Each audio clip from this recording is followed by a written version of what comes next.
Thank you, Mr. Chairman, and I'd also like to welcome the witnesses and thank them for joining us today for this important hearing. In the initial days and months of the COVID pandemic, uncertainty was rampant and much of the economy was locked down. Congress acted multiple times in a bipartisan way to deliver much-needed relief as fast as we could to help save as many jobs as we could. We knew keeping people employed was the best way to keep our economy from crashing. Perhaps the most significant program was the Paycheck Protection Program, known as PPP. Initially, Congress gave the new program $349 billion in March of 2020 and mandated that the Small Business Administration implement the program within 15 days of enacting this new program.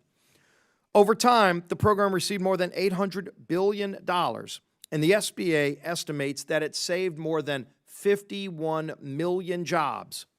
That's right. President Trump worked with Democrats and Republicans in Congress to pass a program at the beginning of a global pandemic that saved more than 51 million jobs and turned it around at rapid pace. Using loan data as of August 2020, the SBA Office of Inspector General has flagged an estimated $4.6 billion, which represents roughly 0.5% of the total loan funding for potential fraud or other improper payments. Now, fraud of any kind is wrong, but given the size of the program and the demands placed on the agency by Congress to rush the money out of the door to save as many jobs as possible, about 0.5% is better than most federal programs that have been around for decades. Sadly, despite this fact, Democrats have continued their effort to undermine the PPP's success by attacking the Trump administration and financial institutions involved in the program, despite the PPP's well-documented successes. In stark contrast to PPP is the Enhanced Unemployment Insurance Program. The Labor Department's Office of Inspector General estimates an improper payment rate of 18.7% in 2021. That means about $163 billion, $163 billion of the program's $872 billion in federal state unemployment benefits paid during the pandemic could have been improperly paid, with a significant portion attributable to fraud. The OIG found that, quote, based on their audit and investigative work, the improper payment rate for the pandemic UI program is likely higher than 18.71%. Why aren't we having a hearing on that? Great, let's go after the $4 billion, but why aren't we going after the $163 billion that's being completely ignored in fraud? There are numerous examples of domestic UI fraud. One man from New York received $1.5 million over 10 months, and a California real estate broker got more than $500,000 over 6 months. One person used the same Social Security number to file UI claims in 40 different states. We're not having a hearing on this. In addition, the program was targeted by criminal organizations and enemy nation states.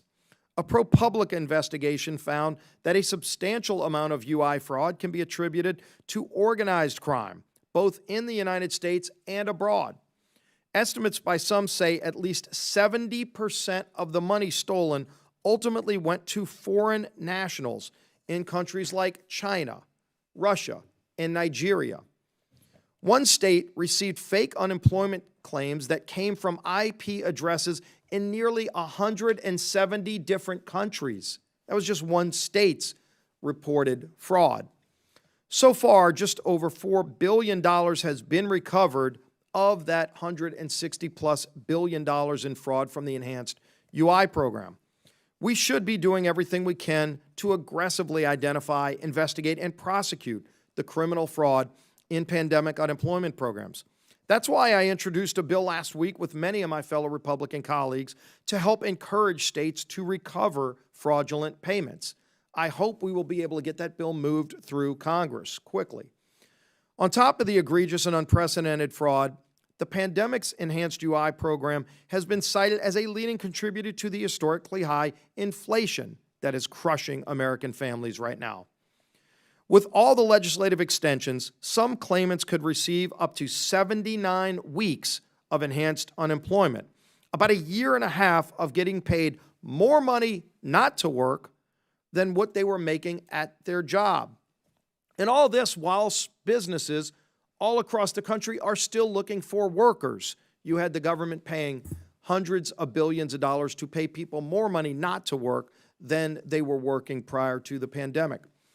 Democrats insisted on extending the program for another 6 months and providing an additional $300 a week in their partisan $1.9 trillion spending spree that caused the highest inflation in 40 years.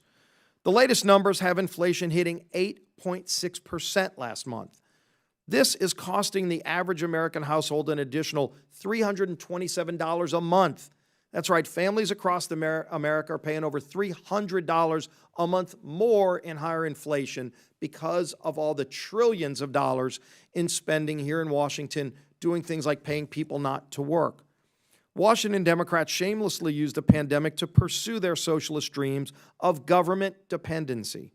They paid people not to work, handed out big stimulus checks, and expanded government welfare programs, all while ignoring the warnings about inflation that would be caused. Instead of dumping cash into the already recovering economy, we should have been focused on reopening schools and getting our businesses back open safely and helping those workers get back into their jobs. While PPP and other pandemic programs have a few detractors, they were overwhelmingly bipartisan and largely succeeded in delivering much-needed relief and, again, saving 51 million jobs for those hard-working families who are luckily still in the workforce today because of this program. I hope that in our oversight of pandemic programs, my Democrat colleagues will be able to recognize the difference between what was needed to save the economy during an unprecedented pandemic versus pushing a partisan inflation-inducing agenda. With that, again, look forward to hearing from our witnesses, and Mr. Chairman, I yield back the balance of my time.